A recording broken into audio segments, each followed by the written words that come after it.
হাই,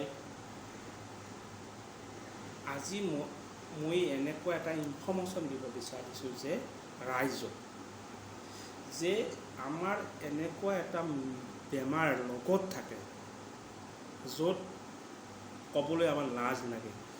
গতিকে এই বেমাৰটো আমি নাইকিয়া কৰাৰ কাৰণে মই ৰাইজক আজি এনেকুৱা এটা ইনফৰ্মেশ্যন দিব বিচাৰিছোঁ যে আমি কোনো ধৰণৰ বেমাৰ লুকাই ৰাখিব নোৱাৰোঁ। গতিকে খোলাখুলি কৈ দিব লাগিব, তেতিয়াহে আমি কি সমাধানটো পাই যাম। গতিকে এই বেমাৰটোৰ নাম হৈছে এই যে আমাৰ কেঁচেমুৰি বুলি কোৱা হয় বা পাইলছ বুলি কয়। পাইলছ বুলি ক'লে গোটেই চিনি পায়, কেঁচেমুৰি বুলি ক'লে কম মানুহে গম পায়।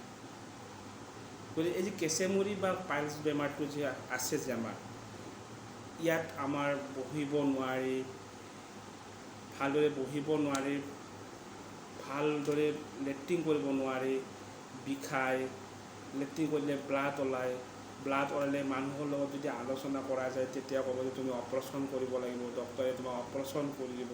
মানুহজনে ভয়তে মানে কি ডক্টৰৰ ওচৰত নাযায়। গতিকে কোনো ধৰণৰ ডক্টৰৰ ওচৰত যাব নালাগে। আপোনালোকে কোনো ধৰণে ডক্টৰৰ ওচৰত আপোনালোকে যাব নালাগে। কেৱল ঘৰতে 4 দিন বা 5 দিন আপোনালোকে ঔষধ ব্যৱহাৰ কৰিব লাগে, ঘৰুৱা ঔষধ ৰাতিপুৱা কৰিব লাগে। এইখিনি সময় আপোনালোকে উলিয়াব লাগিব যাতে আপোনালোকৰ পাইলছ বা কেঁচেমুৰি বেমাৰটো যদি ভাল কৰে, সোনকালে নিৰাময় কৰি দিয়ে, একেবাৰে বিধান মাৰি দিয়ে যে ইয়াত পাইলছ নাই, অকল মানে কি আছে যিটো আমাৰ জন্মতে আছিল সেইটোৱে আছে, যিটো আমাৰ জন্মত হৈ আছিল সেইটোৱে আছে, বাকী একো নাই। গতিকে তেনেধৰণৰ যদি কৰিব বিচাৰে তেন্তে আপোনালোকে এই কামটো কৰিব লাগিব। এই কামটো হ'ল কোনো ধৰণৰ ভয় লগা কাম নহয়। কোনো ডক্টৰে অপাৰেশ্যন কৰিব নালাগে, কোনো ডক্টৰৰ ওচৰতো যাব নালাগে। কেৱল কামটো হ'ল আপোনালোকে যে আচাৰ বনায়, নেমুৰ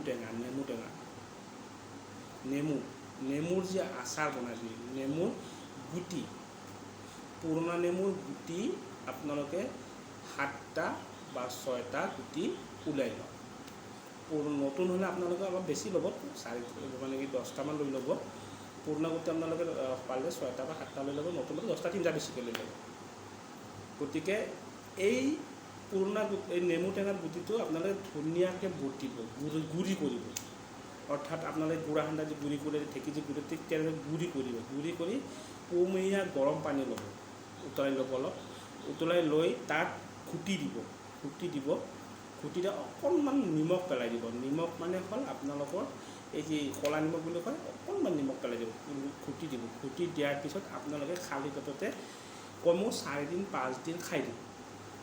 প্ৰতিদিনে খাব লাগিব, 4টা 5টা। আজি যদি 6টা খাইছে, 4 দিনমান 6টা খাওক, তাৰপিছত আকৌ 1-2টা কমাই দিয়ক, 4টা খাওক।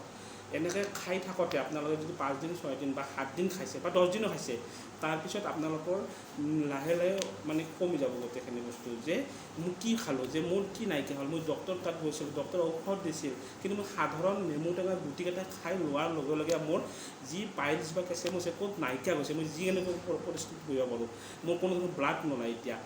ঠিক তেনেদৰে মই অসমৰ ৰাইজক ক'ব বিচাৰিছোঁ যে আপোনালোকে যদি কোনোবাৰ পাইলছ হৈছে, কোনো লাজৰ কথা নহয়।